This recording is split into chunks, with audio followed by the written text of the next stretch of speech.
here. Okay, guys, so let me see if you see my screen. No. No, wait, what's going on here?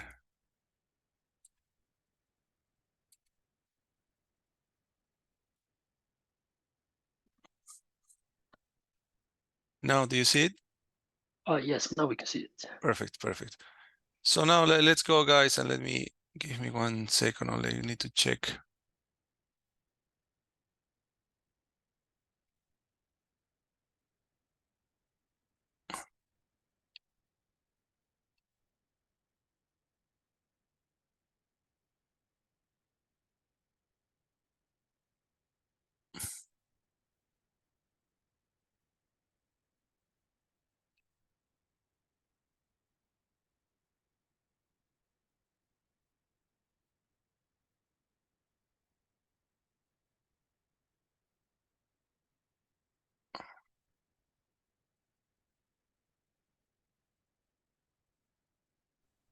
Oh, I don't have here this program now. Well, yeah, let's continue and then later we solve this issue. So, okay, guys, so let's continue with what we were doing. So we have zeros, we have ones, right? What else do we have? We have also something that is called, yeah, we also have something that is called a random number. So if you want to create, for example, a random number, this is a uniform random variable between 0 and 1. So this is the way you create these random numbers.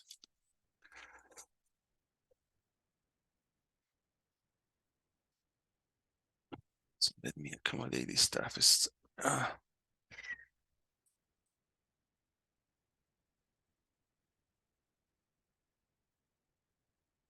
Give me 1 second, guys. It's logistics now. Yeah. You also have, so I told you zeros, ones, we have a uniform random numbers. If we want to create random numbers that are normal, I think we did this already. So it's rand n. You know, we can say, for example, 3. And then these are random numbers. Make sense? So another one that we use a lot is the identity matrix. Remember the identity matrix, guys, what it has is the ones in the middle, in the main diagonal, and zeros otherwise. Okay, well, basic matrix operations, guys, are the common ones. So we can sum. So let's imagine we do 1, 2, 3, 4. So this is my A. And then I can define B like 5, 6, 7, 8. Okay, so remember that the rules of linear algebra needs to apply here. The main rule here is that the dimensions of A must be exactly the same as the dimensions of B. If this is true, then I can simply add A plus B. I can do also, for example, A minus B. A minus B, etc. You know, this is very simple matrix algebra. Now, remember, guys, that we have this element by element operation. So, for example, I can do A dot star B. So this implies that every element of A is multiplied by every element of B. So let's take a look to what I'm doing. I'm doing A, and I'm having B. And so it's element by element. You see, the 1 multiplies the 5, it's 5. The 2 multiplies the 6 is 12, etc. Okay, it's not only element by element multiplication, but I can do element by element division. A dot division B. So it's element by element. And I also can do power. So these are the 3 mathematical element by element functions.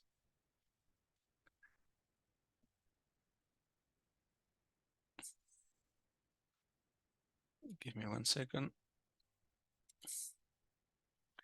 Now, guys, remember that if we want to multiply A times B in matrix algebra, if A is M times N, what is the dimension of B, guys? Remember? N times whatever. Exactly. So basically, the other one, B, should be N times P, for example. Got it? And the resulting matrix is going to be an M times P. Okay, so this is what we need to remember. The middle elements, when we multiply matrix by matrix, must be the same. And the resulting matrix is going to be an M times P. Got it? Okay, so let's create, well, in this case, A and B, we can multiply them, right? So I can do A times B, no problem. Or I can do B times A. Now, commutative property of the multiplication in a scalar holds in matrix ones or not? So remember, when we have a number, 2 times 3 is the same as 3 times 2, correct? This is a commutative property. In matrix algebra, this does not hold. A times B is different, in general, is different than B times A. Okay, there are some particular instances in which they are the same, but in general, they are not the same. Got it? Now, there is one property. So let's remember what is A. This is my matrix. If I multiply, let's create my matrix, let's create I. It's going to be equal to I, let's say 2. Okay, so there is one property that is very interesting, guys. What is A times I? A. Right, and also I times A is also going to be the same. So this is one of the properties, guys, that we are always going to be using, is that if you multiply a matrix times I, you obtain the same matrix. Okay, and also it's the same A times I that I times A. So this is an interesting property.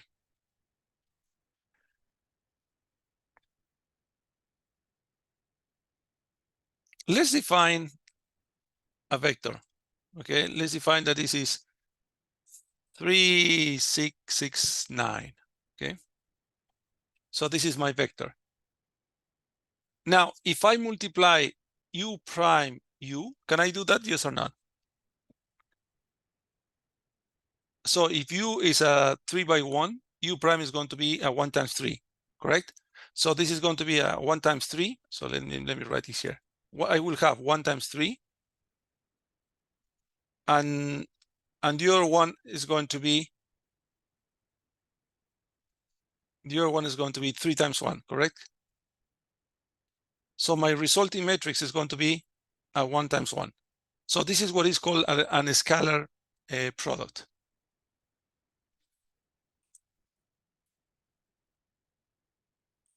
What's going on here? Oh, of course, U prime times.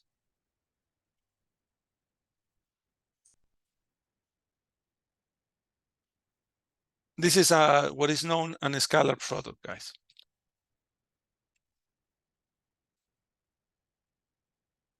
Okay, now what happens if you do the reverse? What is equal to U times U prime? Where is my prime here?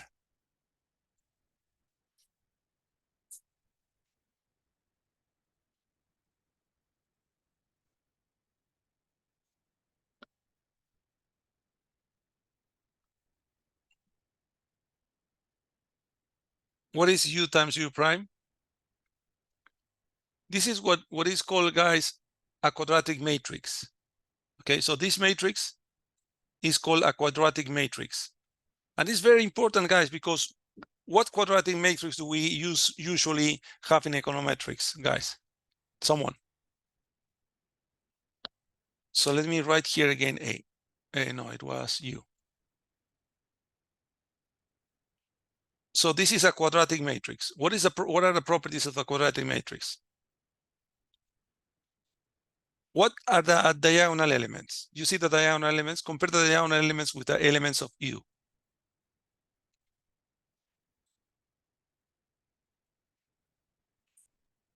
The square of it. Exactly. Exactly. So the main diagonal, guys, contains the square of these elements. Got it? And outside the matrix, the quadratic matrix, it is symmetric. You see 18 here, 18 here, 27 here, 27 here, and 54 here, 54 here. Now, what is interesting, guys, this 126 equals what?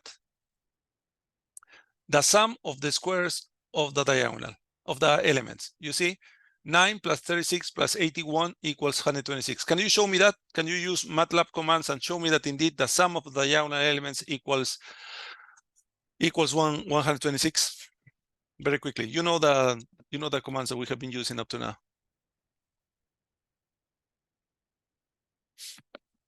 Just show me that indeed this 126 that corresponds to u prime u equals the sum of the elements of the diagonal of u times u prime.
Okay, guys. So how do you get the diagonal elements? Oh, here we go. Someone, let me see who. Yep. I can do this command. Yeah, this is a new command. I can use the trace command. Oh, yeah, I know. This one here is this one. Do you agree? So the trace, guys, is simply the sum of the elements of the main diagonal. Okay, this is correct. So now how can I get the diagonal of a matrix, guys? Do you remember? I can use the diagonal command, right? Diagonal of, so let me call u prime for first, let's call this one B, okay? Just to give it a name. So what I can do is I can call D equal diagonal of B.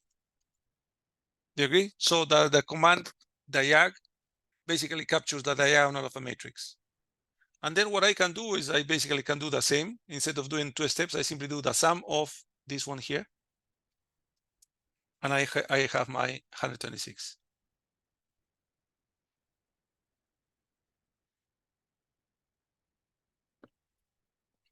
Make sense to everyone? Questions, guys? There is a lot of things that we're going to be taking a look today that are going to be important for programming later.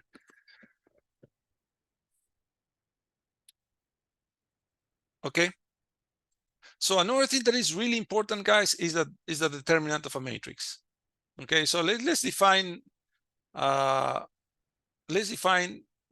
Where's my mouse now? Let's define the following matrix. Okay. Just take a look to imagine this is 3, 8, and 6, 16. So this is my new matrix, guys. 3, 8, 6, 16.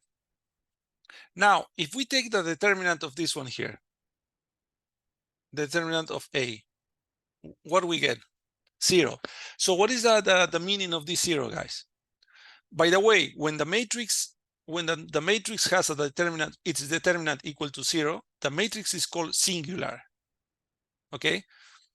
Please remember that when the matrix has a determinant equal to 0, the matrix is called a singular matrix. Got it? So this implies, guys, that indeed you don't have linearly independent vectors. For example, you can see here 3, multiply the first row by 2. You obtain 3 times 2 is 6, 8 times 2 is 16. So basically, you don't have indeed 2 vectors. You have 1 vector and the extension of 1 vector.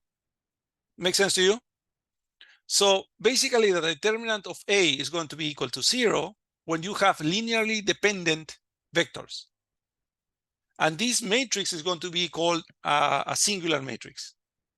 So what we are going to be looking always, guys, is for non-singular matrices. Okay, so let's create an array just randomly. 2, 1, 3, 4, 5, 6, 7, 8, 9. I have another matrix. Okay, so is this matrix a non-singular matrix? And you're going to see why non-singularity is so important in econometrics.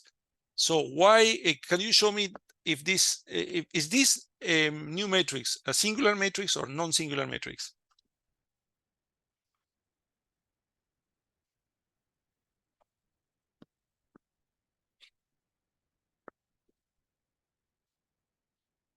Yep, Miuno, please. Mihubo, you have a question? Mihubo, your hand is raised. You are on mute.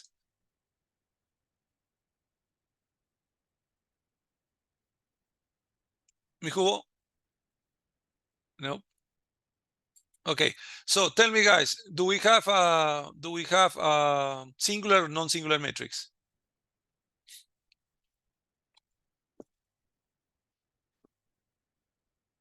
Someone? Non-singular. Why? Determinant is not 0. Exactly. So the easy thing to do, guys, is if it's a non-singular matrix, so this implies that the determinant is different from 0. Got it? So non-singularity is going to be crucial. I will show you when we start talking about the OLS model. Now, there are some properties, guys. For example, determinant of A is exactly the same as determinant of A prime. So the transpose of the matrix. Okay, so this is one property. Determinant of A is exactly the same as the determinant of A prime.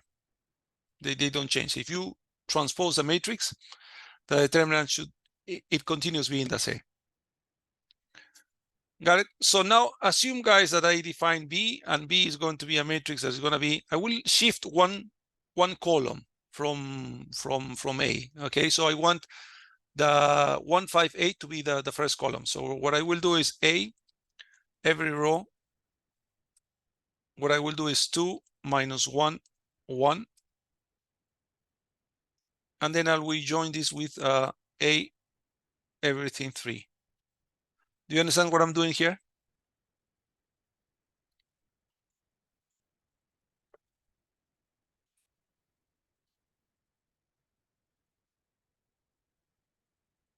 Guys, do you understand what I'm doing there?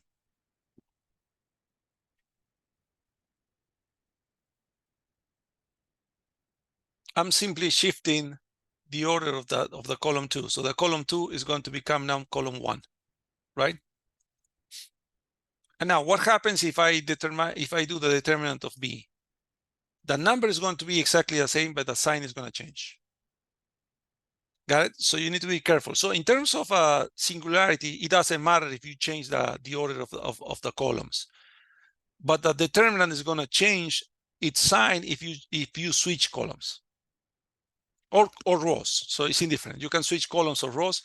The number is going to be the same, but the sign is going to be different. Okay, you need to be careful there. You're going to see this later. Now imagine, guys, what was my A? I want you to multiply the first row by 5. Can you do that? Oh, sorry, this is not A. 1, 2, 3. Yeah, well, this is A. So just multiply the first row of A times 5.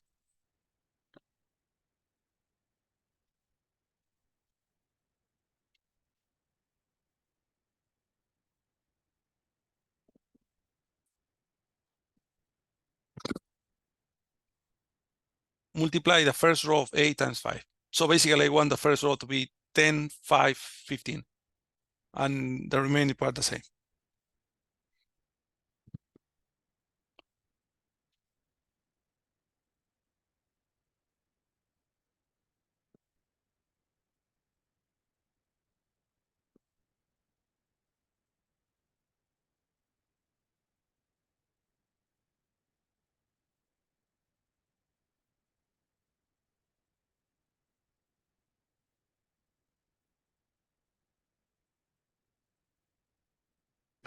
How do I do that, guys? Someone can tell me. I just want to multiply the first row by 5.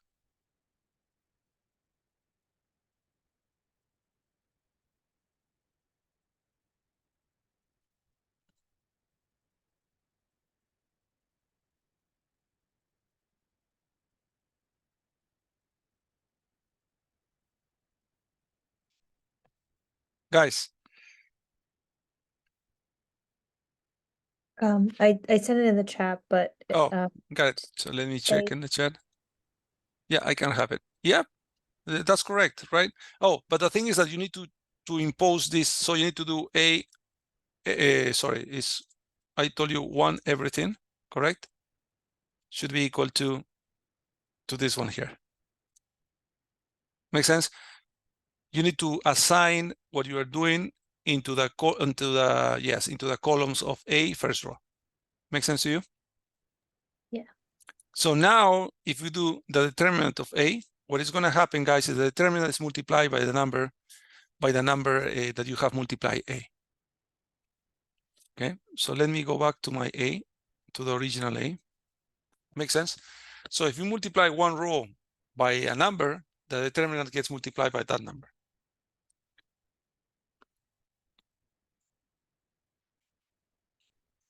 Now, what happens if you multiply everything by 5? Can you multiply everything by 5, guys?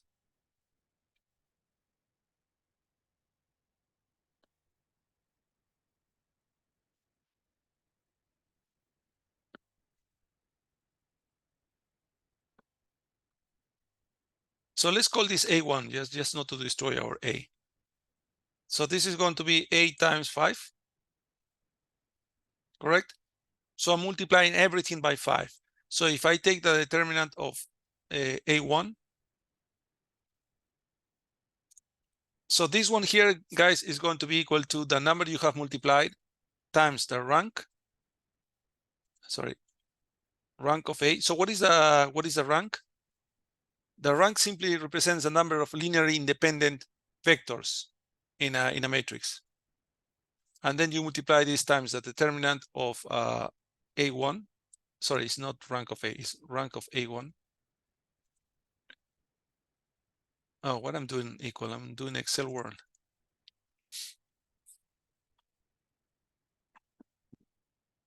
Oh, sorry. It should be 5 to the power.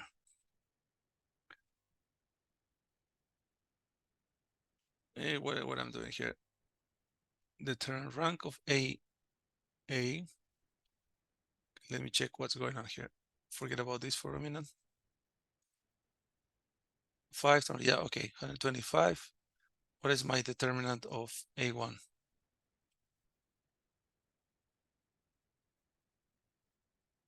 Determinant of A1 is this one. What's wrong here? It should be A instead of A1. The rank of A times the determinant of. Yeah. The rank of A, you're right. Is the rank of A. Yep, that's it. It's a rank of A because it's my original matrix is A, and the determinant of A of the other guy here. Sorry, no A. Same. Everything's A. This one here. Yeah, and then should be equal to where's my rank? Here we go. Yeah. So now let's do the determinant of A1. Yeah, here we go. So it's basically the number that you have multiplied to your matrix to the power of the rank of A times the determinant of A. So this is the determinant of the new matrix. Okay, so guys, as I told you, what is the rank? So the rank is simply the number of independent vectors in your matrix. So in this case, I have 3 independent vectors. So that's why also the determinant of A is different from 0. Do you agree? So if the determinant is, sorry, if the rank is smaller than the number of columns of rows in a square matrix, so this implies that you have a determinant equals 0. So this implies that you have a singular matrix. And so you're going to have issues later when you do econometrics. Okay, so the determinant is important. I will show you why it's important later. Now, the other thing that is important, guys, is the inverse of a matrix. Okay, so how do we compute the inverse of a matrix in MATLAB? Simply inv. or if you prefer, I'm sorry, a to the minus 1. So they are indifferent, okay? Inverse of or a to the minus 1.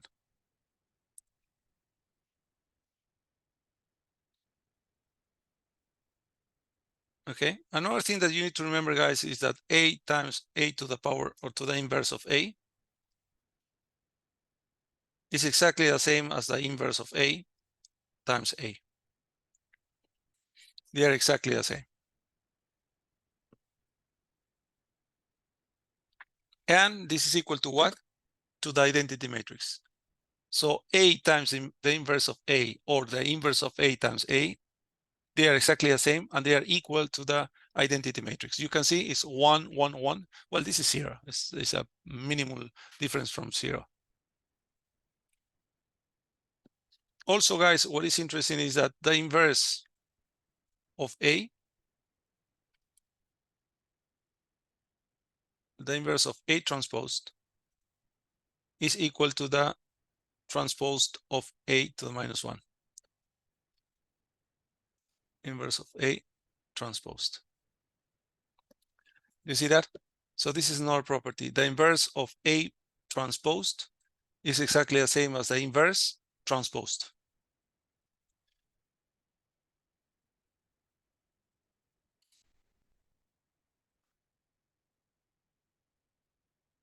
Okay, questions up to here?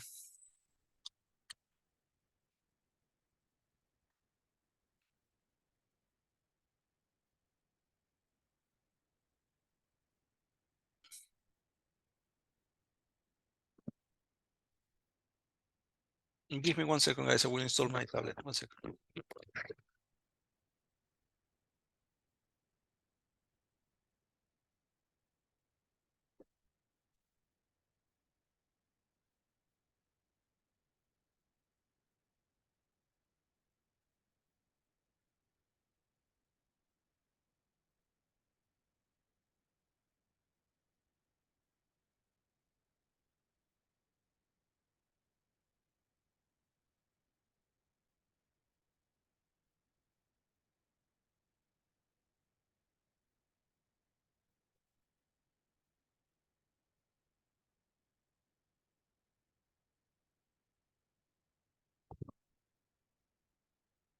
Just give me 1 second.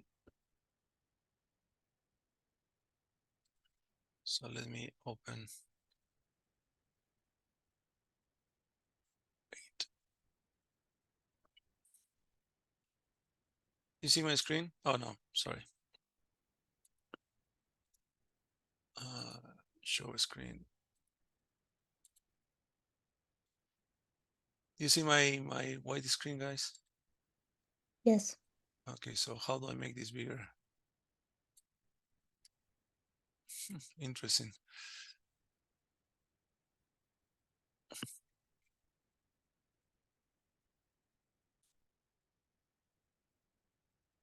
Okay, so now let's talk a little about systems of equations, okay? Where's my mouse? Systems of equations. Remember the systems of equations, guys? You know, for example, I have 3x plus 4y equals 10. And then I have 6x plus 8y equals 20. How do you solve? Remember how to solve this system of equations, guys? Oh, sorry. What you did is you find, you know, you multiply this by -2, for example, in such a way that they disappear, etc. Got it? So this is one way of doing that. But the other way of doing this is transforming this one into matrix form. So if I transform this into matrix form, this is going to be 3, 4, 6, 8. That multiplies x and y. And then this is equal to 10 and 20. Make sense to you? So if I call this A, I call this X, and I call this B. So basically this is the mathematical formulation of a system of equations.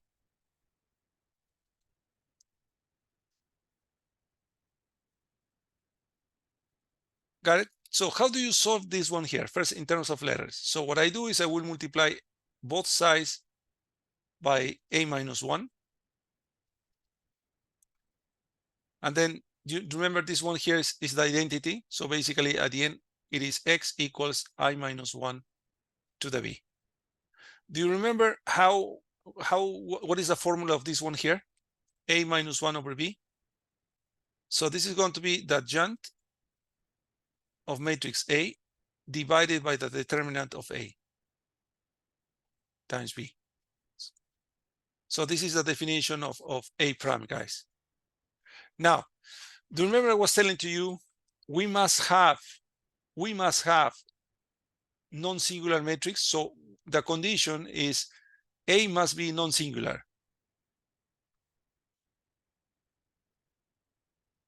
Non-singular means what, guys? In terms of the determinant? The determinant should be what? Non-zero. Exactly, different from 0. So what happens if we have a matrix that has a determinant that is equal to 0? So what happens with this part here? So a number divided by 0 is what? Undefined. Exactly.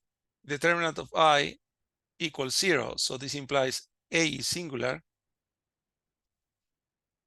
Implies, guys, that X is going to be non-defined. X is going to be undefined. Makes sense to you or not, guys? Why is X undefined? Because I will have X equals a number divided by 0 times, B. So this one here becomes undefined.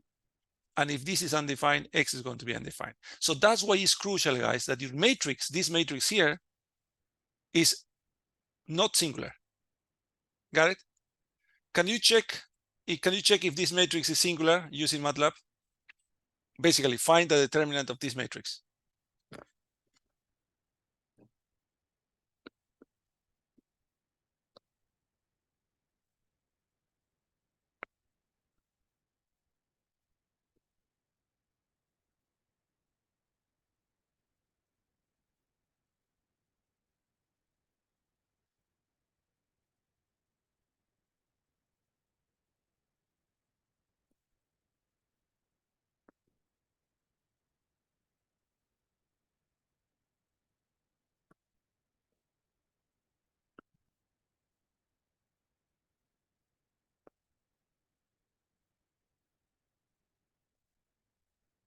What was the determinant of A here, guys?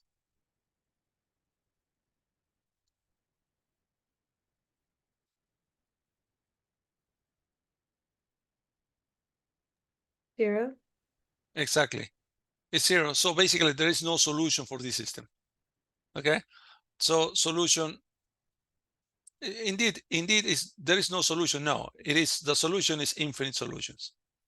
So there are infinite possible values of B that satisfy the equation on X. Got it? Now, what about having this example? For example, I have x1 plus 2x2 plus 3x3. Let's assume that this is 366. Let's have 4x1 plus 5x2 plus 6x3. Let's assume that this is 804. Let's say that 7x1 plus 8x2 equals 351. Okay, so what I want from you guys is find x1, x2, and x3. So remember, mathematically, this one here is going to be equal to ax equals b. A in this case is going to be 1, 2, 3, 4, 5, 6, 7, 8, and 0, correct?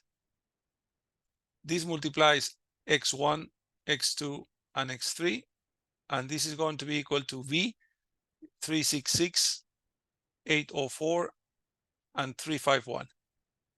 Got it? So if I write this again in matrix form, your solution, guys, is going to be simply equal to A minus 1 times B. So define A, define B, and give me the values of X. So you're going to have 3 X's here. Okay? Using MATLAB, please.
So let me write this one here. If someone can provide me the value, so I will be defining A.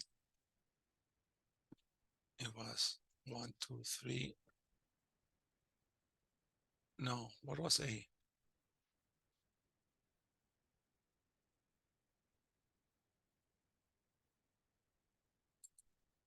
One, two, three, four, five, 6, 6, 7, 8, 0. Do you agree? So this is my A matrix, and my V matrix, guys. Remember, my V is going to be a is going to be a column vector. 366, 804, 351. So I can transpose this one here. Agree with me, guys? So these are my matrices. Guys, agree with me? Yes. Yes. Okay, so now that's it. The solution X is going to be equal to the inverse of A. So inverse of A multiplied by B. Done. Here you go with your answers.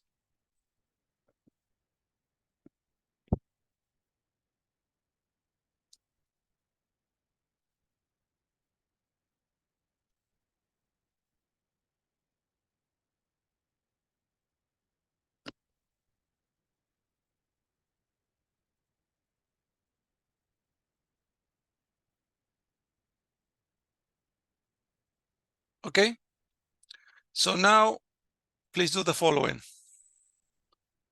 Very quickly, please. Create an M file.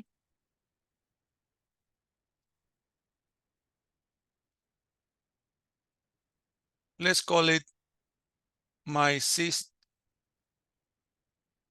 equations. So this is a name. I want to have two inputs, A and B. Okay, check A is a square. Otherwise, error message. A matrix must be a square. A matrix must be a square.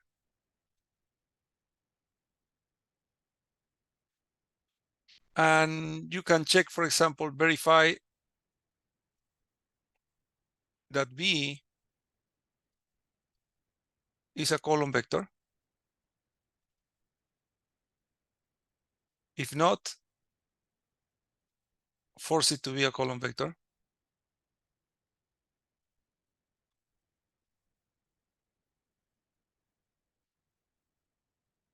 So a column vector means like this, right?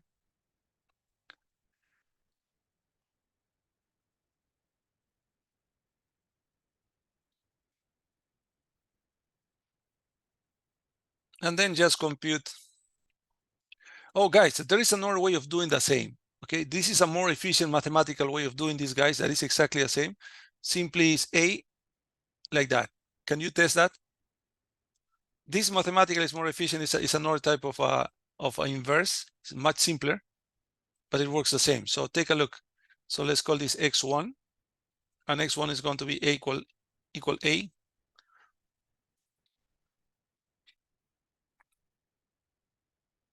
Now this is based on eigenvalues and eigenvectors. We're going to do this later, but this is another way of finding the same. Instead of using the inverse of A, you use the matrix A and this backslash B, and then you obtain the same results. This is more efficient, okay? But just for you to know. Okay, so now 5 minutes to do this. Create your own M file, call it my system equations. The inputs are going to be A and B. First thing is I want you to check, you just need to run some checks. I want to be sure that A is a square. If it's not, matrix is not a square. Then verify that B is a column vector. If it's not a column vector, just force it. So if someone gives you imagine someone gives you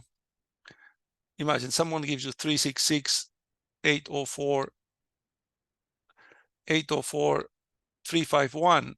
What I want from you is transform this one here. Check first that it's not, transform this one here into 366, 804, and 3, 5, 1. Okay. And then you compute basically X. Find the solution to the system, the solution to the system of equations.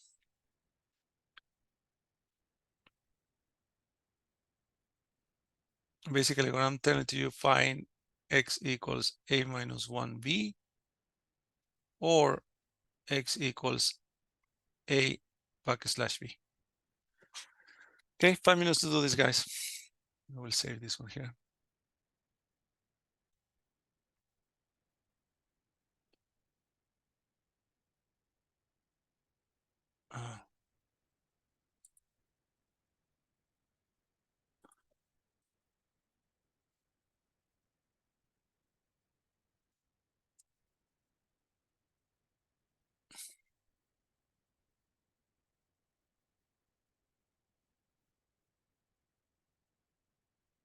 How do we call it?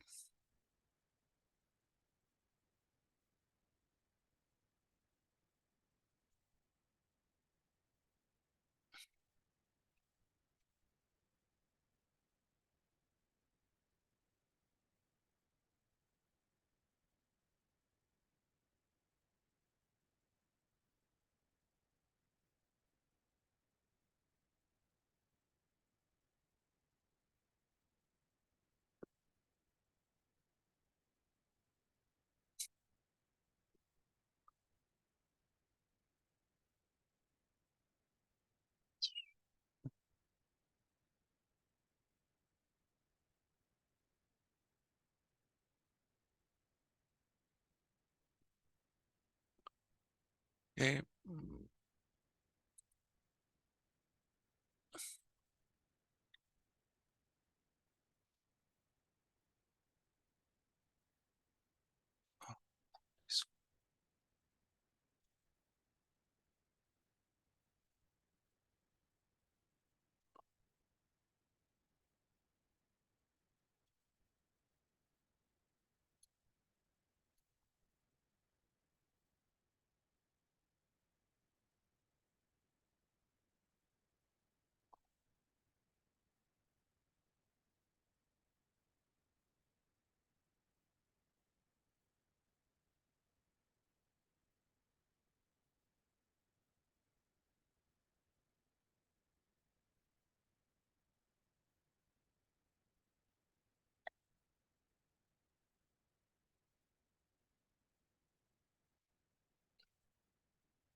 So now what I will repeat this just to have this in recording. So what we want, guys, is to create a norm and a Frobenius norm. No, and in MATLAB, the command is simply norm, the matrix, and fro. The Frobenius norm is computed the following way, so you need to follow these steps. First, compute x prime x, get a diagonal of this matrix, sum the diagonal of this matrix, and then simply take the square root of the sum of the diagonal. So let's assume x equals 1, 2, 3, 4. What we want now is to find, I want you to give me the MATLAB command to find this part here. 1 minute.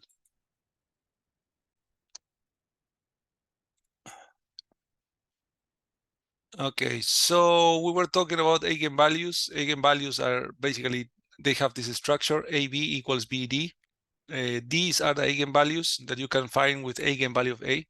But if you want to find the eigenvectors and eigenvalues, what you need to use in MATLAB is simply bracket BD and eigenvalues of A. And what I wanted from you to do is basically show that indeed A minus B, dB minus 1 multiplied by B equals 0. And this comes from here. So I moved BD to the left-hand side. I multiply this B minus 1 times B minus 1 times B. This is an identity, so it doesn't change anything. But then I have common factor B with this B that goes out. And then I arrive to this condition. So, and you have shown already that indeed in MATLAB, once you have find B and D, you do this stuff, you obtain a 0. Now, the other thing that is really important about eigenvalues is something that is called the eigendecomposition. Okay, and with the eigendecomposition, we start from the same equation 1, And then simply remember from here, if I do this, b times b minus 1, this is correct. And I need to do the same exact thing in the right-hand side. This is I. So at the end of the day, I end up with a equals b, d minus 1, b minus 1. Now, if you want to find, for example, a squared, that is equal to a times a, we replace the values here is b, d, b minus 1 times b, d, b minus 1. We put the things together. These two things here are equal to I. And these numbers d, that are the eigenvalues, are diagonals. So if you multiply two diagonals, this is equal to d squared. And finally, a squared is going to be equal to b d squared b minus 1. In general, a to the n is going to be equal to b d to the n b minus 1. This can also be applied to a minus 1, for example. It's going to be b d minus 1 b minus 1. So this is a very powerful tool. Now what we are trying to do is trying to replicate this table here. So what I want from you, last class we were able to find the payment. Now what I want from you is to create the payment schedule. Got it? So for that, you need to use the for loops, if loops, etc. So here's where we stopped. And so we have found up to here. So if we run this program here, let's use this example. And I will wait there. So I can stop here the program, continue.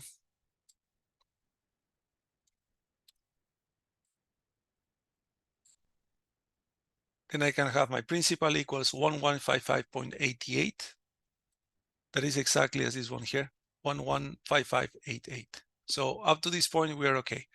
So now we are creating a matrix that is called PMT schedule, PMT ACH equals empty. And this is going to be the matrix you're going to be filling with the data.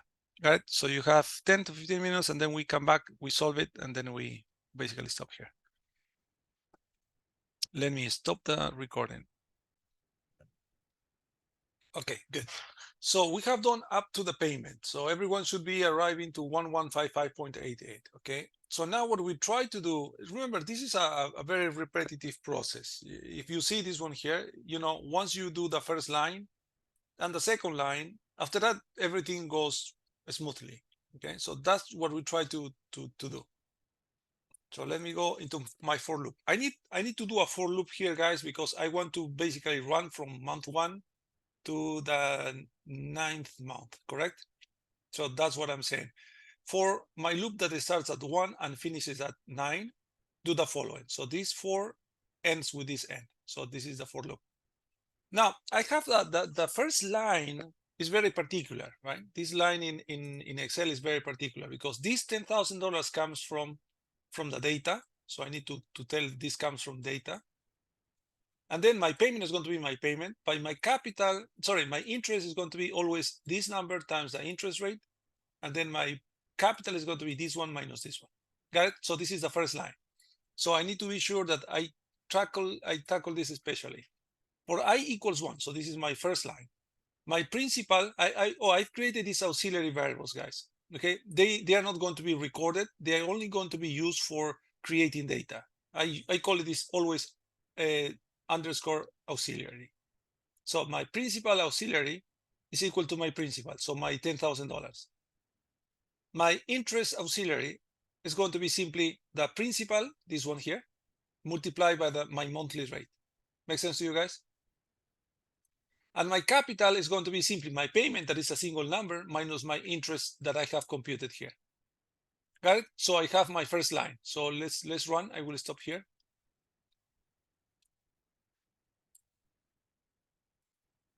Take a look. I equals 1. Sorry, I equals 2. It was 1. My principal was 10,000. My interest was 79.74. And my capital obviously is going to be the difference, 1,076.14. So let's take a look. Why is this doing this stuff?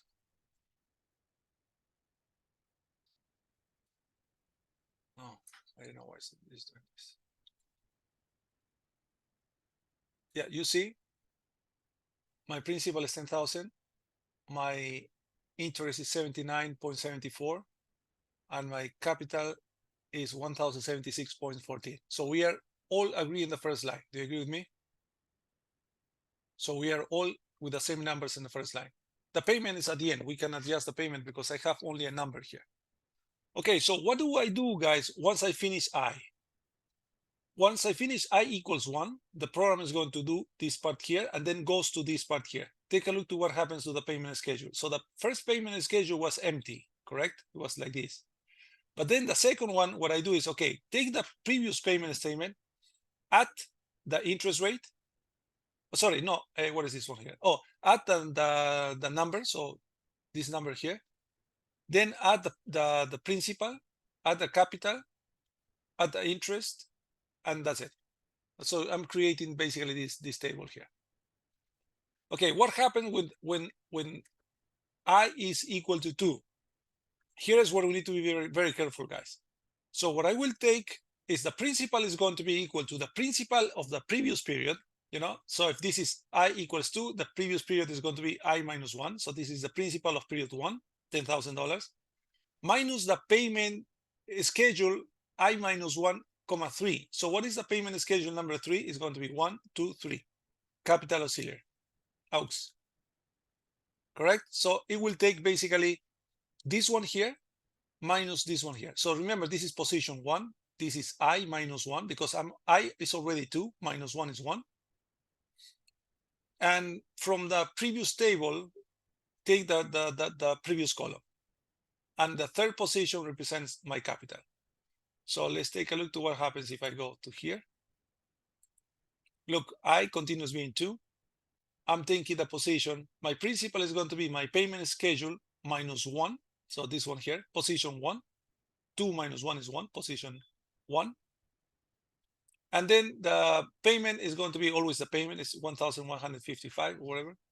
And then basically you have your compute your interest, you compute your capital, and then you continue doing this. And take a look to what happens when I start filling the payment schedule. So take a look. Okay, continue.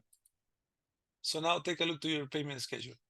So it filled the second column, a second row.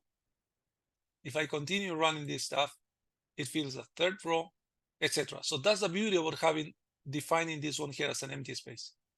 And then finally, guys, when you are done, I need to stop here.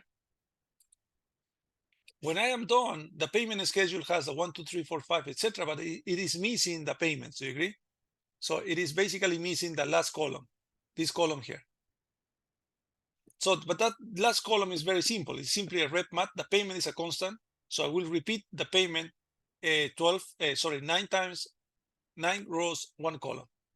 And then with this, I'm done. So if you click here, and we can continue here, you have my payment schedule. Later, we'll show you how to save, how to put names, etc., etc., etc. But at this point, do you get more or less the idea?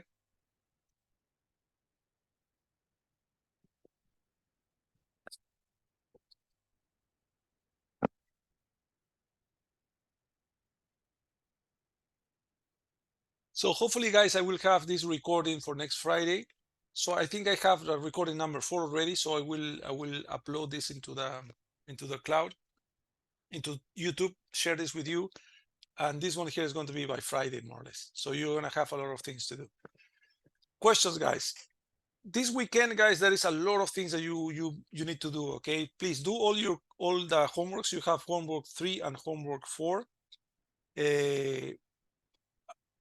What I'm doing now is I'm collecting some of them. I'm checking some of them. But at the end of the period, by the last class, guys, I will collect all the homework. So you're gonna give me everything that you have done. So better if you start working now, because there is a lot of more work that we're gonna be doing. Okay, questions, guys?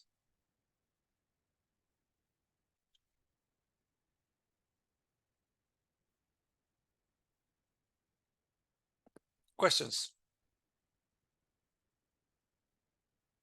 Mijubo, you have your hand raised. Do you have any questions? No, I don't have any question. Okay, perfect.